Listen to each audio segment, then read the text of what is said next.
भाई हम British empire की तो बात करते हैं, मुगल एम्पायर की बात करते हैं, दिल्ली सल्तनत की बात करते हैं, लेकिन एक एम्पायर जो ब्रिटिशर्स के आने के से पहले इतना ज्यादा पावरफुल था, इतना ज्यादा जो है एक्सपांडेड, बड़ा अच्छा एम्पायर था, जिनको हटाने के लिए सारे ब्रिटिशर्स या हम बात करें हमारे मुगल्स, वो तक परेशान हो गए थे।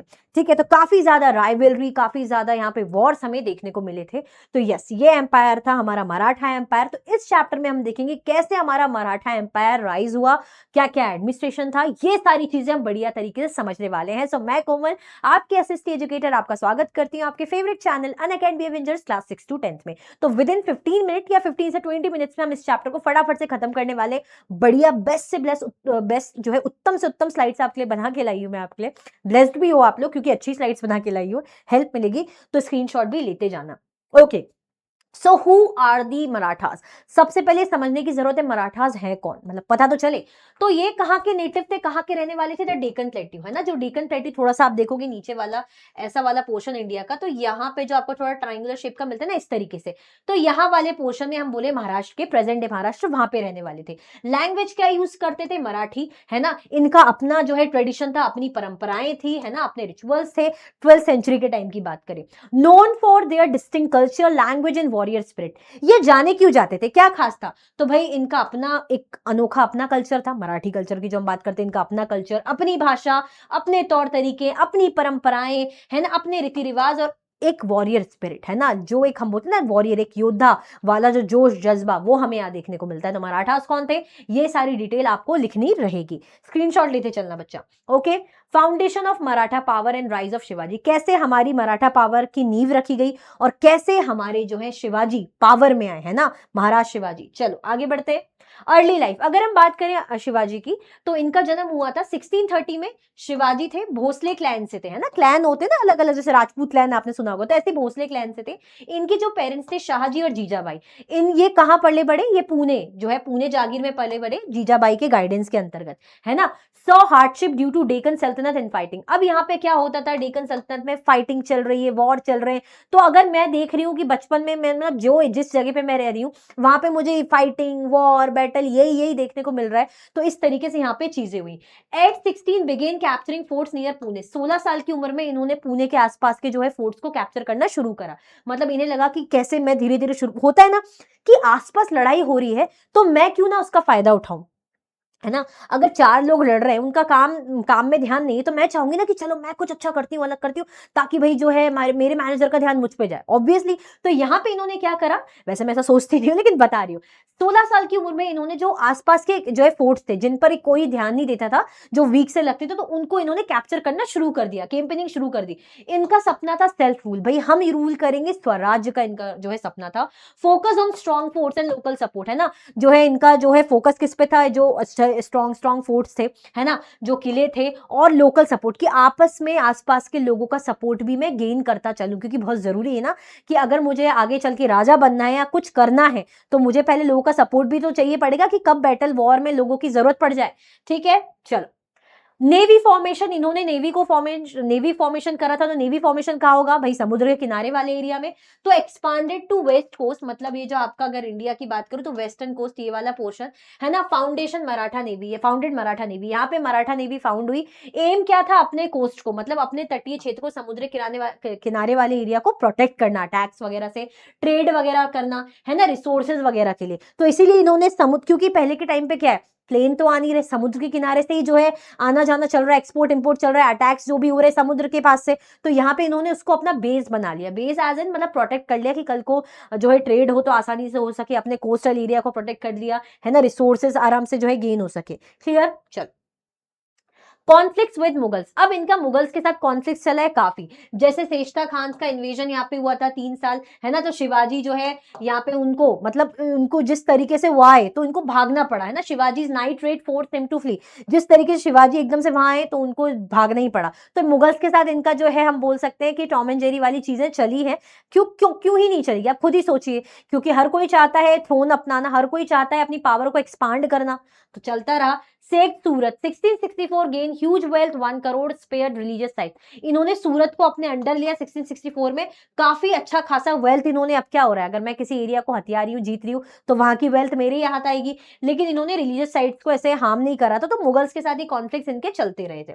आगे बात करें कोरोनेशन एंड लेटर कॉन्क्वेस्ट, अब इनका जो है ताजपोशी कब हुई है ना, बेसिकली इनको ऑफिशियली राजा कब बनाया गया, तो कोरोनेशन हुआ इनका 1674 में रायगढ़ में, है ना, इनको टाइटल दिया गया श्री राजा शिवा छत्रपति, ठीक है। स्टार्टेड राज्यभिषेक शाखा एरा, यहाँ पे इन्होंने राज्यभिषेक शाखा एक एरा है वो स्टार्ट करा था।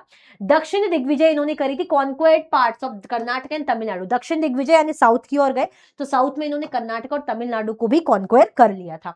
डेथ एंड लेगेसी, अगर हम बात करें इनकी डेथ कैसे हुई, तो नेचुरल कॉजेज से हुई थी 1680 में, 50 साल की उम्र में इनकी फीवर से डेथ हुई थी, किसी ने इनको ऐसे मारा नहीं था, इसलिए कंफ्यूज नहीं होना है। यूजुअली हम यही सोचते हैं राजा को किसी दुश्मन ने मार दिया होगा, बैटल में मर गए होंगे, ऐसा नहीं था, नेचुरल कॉजेज से डेथ हुई थी। इनका जो है, इनको हम कैसे याद रखते हैं, काफी विजनरी थे, दूर का सोचते थे, अच्छा सोचते थे, स्ट्रेटेजी के साथ चलना चाहते थे, नेशन बिल्ड हो, है ना, एकजुट हो सब। Inspired Chhatrasal of Bundelkhand and poets like Bhushan, है ना, जो बुंदेलखंड के अगर हम बात करें पोइट्स थे, जो है ये भूषण, है ना, इन लोगों को, ये जो छत्रसाल, इन लोगों को भी काफी इन्होंने इंस्पायर करा। Europeans compared him to Alexander the Great, Europeans जो थे इन्होंने तो इनको किससे कंपेयर करा कि भाई ये तो महान अलेक्जेंडर द ग्रेट जैसे, और अलेक्जेंडर कैसे थे, जो कभी हारे ही नहीं थे, है ना, इंडिया आए थे, अब वो तो लंबी कहानी है, लेकिन वो जीतते जीतते ही तो आए थे, ऑलमोस्ट 3 कॉन्टिनेंट तक, तो अलेक्जेंडर से कंपेयर करना, आप सोच रहे हो कितनी बड़ी उपाधि है। चलो ये देखो, ये आप देखोगे टेरिटरी जो है शिवाजी महाराज के अंडर कितनी टेरिटरी, तो आप देखोगे पूरी ऑरेंज ऑरेंज ये है, ये इस तरीके से टेरिटरी अंडर शिवाजी महाराज, इस तरीके से, ये आपका हिल फोर्ट दिखेगा इस तरीके से, ये है, ठीक है, ये आपके हिल फोर्ट है ना, हिल में बने हुए किले वगैरह, ठीक है। चलो, द मराठाज आफ्टर शिवाजी, अब जब शिवाजी की डेथ हो जाती, इतने पावरफुल रूलर की डेथ हो जाती जिसने नींव रखी जो है मराठा पावर की, सो उसके बाद क्या हुआ, तो उसके बाद हम ये चीजें देखेंगे। Sambhaji became ruler after Shivaji, जो संभाजी थे वो शिवाजी के बाद क्या बने, रूलर बने। Aurangzeb captured and executed Sambhaji, लेकिन अब दुश्मनी तो चली रही है मुगल्स के साथ, तो औरंगजेब उस टाइम पे रूल कर रहे थे, उन्होंने इनको पकड़ा और मरवा दिया संभाजी को। Raja Ram rule from Gingee and Tamil Nadu, मतलब यहां से फिर राजा राम ने रूल करा। Marathas resisted Mughals, Aurangzeb died in Deccan, Deccan के लिए तो औरंगजेब का बहुत बड़ा सपना था, सेकंड चैप्टर में आपने देखा होगा कितना डेक्कन के लिए सालों साल लड़ाई चली है, पूरी जो है ट्रेजरी इनकी इसीलिए भी खत्म हुई है ना, जो मुगल एम्पायर अगर थोड़ा थोड़ा डिक्लाइन हुआ था एंड में, जो वीक होने लग गया था डेक्कन को जीतने के लिए, वॉर्स के लिए, तो मुगल्स, मराठास ने तो मुगल्स को रेजिस्ट करा, आगे बढ़ने ही नहीं देते थे। औरंगजेब की जो है डेक्कन के ही वॉर या ऐसी टाइम पे जो है डेथ हो गई। ताराबाई ने फिर मराठास को लीड करा, है ना, वो लीडर बनी राजा राम के बाद। मराठा धीरे धीरे एक्सपांड हुआ अक्रॉस इंडिया, मतलब अब धीरे धीरे मराठा पावर एक्सपांड होने लगी। अगर हम बात करें शिवाजी महाराज के टाइम पे तो इतना ही था, लेकिन अब धीरे धीरे हमारे इंडिया में मराठा पावर फैल रहा था, बढ़ रहा था, ठीक है, पावर एक्सपांड हो रही थी। Power became decentralise, पेशवाज gain control, power कैसी थी, डिसेंट्रलाइज थी, है ना, मतलब यहाँ पे अगर आप बात करोगे कि ऐसा नहीं कि किसी एक को पावर दी है, ठीक है, यहाँ पे क्या मिल गया, पेशवा को कंट्रोल मिल गया। बाजीराव वन एंड नाना साहेब ने एम्पायर को एक्सपांड करा। रीच लाहौर पेशावर, लॉस्ट पानीपत 1761 सून रिकवर्ड, अब ये कहां तक पहुंच गए, लाहौर पेशावर तक, ऊपर पाकिस्तान उस साइड तक पहुंच गए, ठीक है, पानीपत को हार गए थे लेकिन वापस इन्होंने रिकवर भी कर लिया था। महाजी शिंदे ने दिल्ली को कैप्चर करा 1771 में, और 3 एंग्लो मराठा वॉर्स हुए, भाई ब्रिटिशर्स भी तो आ गए थे, तो अंग्रेजों के साथ या ब्रिटिशर्स के साथ इनके 3 वॉर्स हुए थे 1775 से लेकर 1880 तक, एंड ब्रिटिश ने फाइनली मराठा पावर को 1818 में एंड कर दिया था, यानी 3 वॉर के बाद एंड करा। तो आप समझ सकते हो कि ब्रिटिशर्स के लिए कितने कांटे की तरह ही चुपते होंगे कि इनको तो हमको रास्ते से हटा नहीं पाएगा, ये बहुत ज्यादा उछाक रहे हैं, बहुत ज्यादा पावर जता रहे हैं, ये हमारे रास्ते का कांटा है, ऐसे ही सोचा होगा इन्होंने और हटवा दिया होगा, ठीक है, स्क्रीनशॉट लेते चलो। ओके, ये देखो मराठा एम्पायर 1751 में पूरा ऑरेंज ऑरेंज, ये देखो अभी हमने क्या देखा था, सिर्फ उतना देखा था और यहाँ पे देखा था, लेकिन अब ये पूरा आपको जो दिख रहा है ना, पूरा आपका मराठा एम्पायर है। तो आप सोच सकते हो कितना बड़ा, आधे से ज्यादा भारत, ऑलमोस्ट बस डेक्कन का पार्ट ऐसे रह गया है, ठीक है। चलो मराठा एडमिनिस्ट्रेशन, सिविलियन एडमिनिस्ट्रेशन। अब भाई देश है, मतलब कोई जो है एम्पायर है, तो वहां का प्रशासन कैसे चलता होगा, है ना, जनता कैसे मैनेज होती होगी, है ना, टैक्स वगैरह सिस्टम, ये सारी चीजें हम देखेंगे यहाँ पे। तो सिविल एडमिनिस्ट्रेशन अगर हम देखें तो centralise rule set by Shivaji. यहाँ पे जो मेन रूल जो शिवाजी ने सेट करे थे, abolish hereditary post, officials got fix salaries. यहाँ पे ऐसा होता था ना, जैसे हम बोलते हैं कि अरे अगर कोई जो है कोई मंत्री है तो मंत्री का बेटा महामंत्री, मतलब मंत्री बन रहा है, राजा का बेटा राजा, इस टाइप की जो चीजें हैं पोस्ट की अगर हम बात करें, तो यहाँ पे इन्होंने हेरिडेटरी पोस्ट को खत्म कर दिया कि नहीं, ऐसा कुछ नहीं कि अगर कोई ऑफिशियल, अगर हम बात करें कि कोई मंत्री है सेनापति तो उसका बेटा जो है उसके घर से कोई बनेगा, नहीं, ऐसा नहीं था। कैपेबिलिटी के अकॉर्डिंग या काबिलियत के अकॉर्डिंग मिलता था, और फिक्स सैलरीज यहाँ पे मिलती थी। Regular transfers prevented misuse of power, और ट्रांसफर तो रेगुलर बेसिस पे होते थे। मतलब अगर आप सोच रहे हो कि एक ही टाइम पे आप रहोगे एक जगह पे लंबे समय तक, अब जैसे मानो मैं इस कंपनी में 15 साल रुक जाऊं, तो मुझे पता चल जाएगा क्या कमी है, क्या अच्छा है, क्या नहीं है, तो मैं हो सकता है काम में मतलब ऐसा हो जाऊं कि यार ठीक है, पता तो है, कर तो रही हूं, तो मैं मतलब काम में थोड़ा सा वो करूं, है ना। अब मेरा अगर मानो ट्रांसफर हो जाएगा दूसरी जगह की, नहीं आप दूसरी जगह, तो मैं थोड़ा सा अलर्ट रहूंगी कि भाई ट्रांसफर होते रहते हैं, कहीं जमने नहीं देते, टिकने नहीं देते कि आप इतने टाइम तक यहीं टिकोगे, तो रेगुलर ट्रांसफर चलता रहता है। Pension for soldiers, widows, jobs for their son. अब जैसे जो सोल्जर्स होते थे, है ना, उनकी विधवाएं जो होती थी, जब सोल्जर्स की वॉर वगैरह में डेथ हो जाती थी तो उनको पेंशन मिलती थी, तो ये अच्छी बात है ना। उनके बेटों को जॉब्स देते थे, ये भी बहुत अच्छी बात है। चौथ, इनका रेवेन्यू सिस्टम कैसा था, पैसा कहां से आ रहा है, तो 25% टैक्स लगाते थे नॉन मराठा प्रोविंसेस से। वो प्रांत थे जो नॉन मराठाज हैं, वहां पर ये 25% टैक्स लगाते थे, जिसको चौथ बोलते थे, ठीक है। सरदेशमुखी एक्स्ट्रा 10% ओवर चौथ। सरदेशमुखी जो है चौथ पर भी एक्स्ट्रा 10% जो लगता था, ये बहुत इंपॉर्टेंट है। चौथ और सरदेशमुखी याद रखना। चौथ किस पे लग रहा है, 25% टैक्स नॉन मराठा प्रोविंसेस पे लग रहा है, और सरदेशमुखी जो एक्स्ट्रा 10% चौथ पे लग रहा है।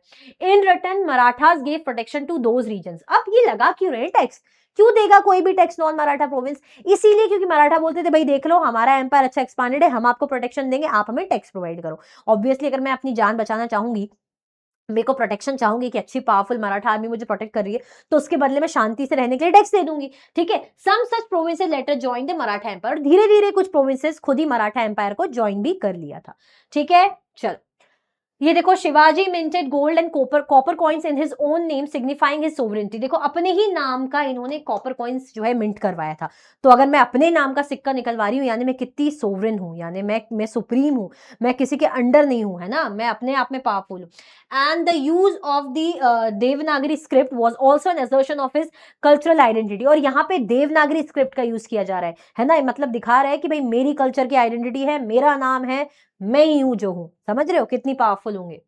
चलो, छत्रपति द सोवरेन किंग। अब यहाँ पे जो है राजा थे, तो उनके आसपास जो मिनिस्टर्स वगैरह संभालने वाले अलग अलग डिपार्टमेंट के क्या कहते हैं, तो अगर हम बात करें यहाँ पे जो छत्रपति वो सोवरेन किंग, मतलब हमारे मेन राजा हमारे छत्रपति, ठीक है। हमारे जो प्रधान ये क्या थे, हमारे प्रधान प्राइम मिनिस्टर, प्रधान को प्राइम मिनिस्टर बोला जा रहा है। सचिव कौन थे, जो लैंड वगैरह रेवेन्यू वगैरह मैनेज करते थे, लैंड रेवेन्यू मिनिस्टर। न्यायाधीश जो भाई न्याय करते थे, चीफ जस्टिस, ठीक है। जो है पंडित राव जो है रिलीजियस अफेयर, जो पूजा वूजा से रिलेटेड ये सारी चीजों को लीड करते थे। सेनापति जो कमांडर इन चीफ थे, भाई बैटल वगैरह वॉर हो रही है तो जो है सेना के जो है हेड, है ना। सुमंत क्या होते थे, फॉरेन अफेयर्स, बाहर के जो है राजाओं से, देशों से जो भी इनका बातें चलती थी, तो फॉरेन अफेयर्स से मैनेज करता, मतलब जाना बात करना।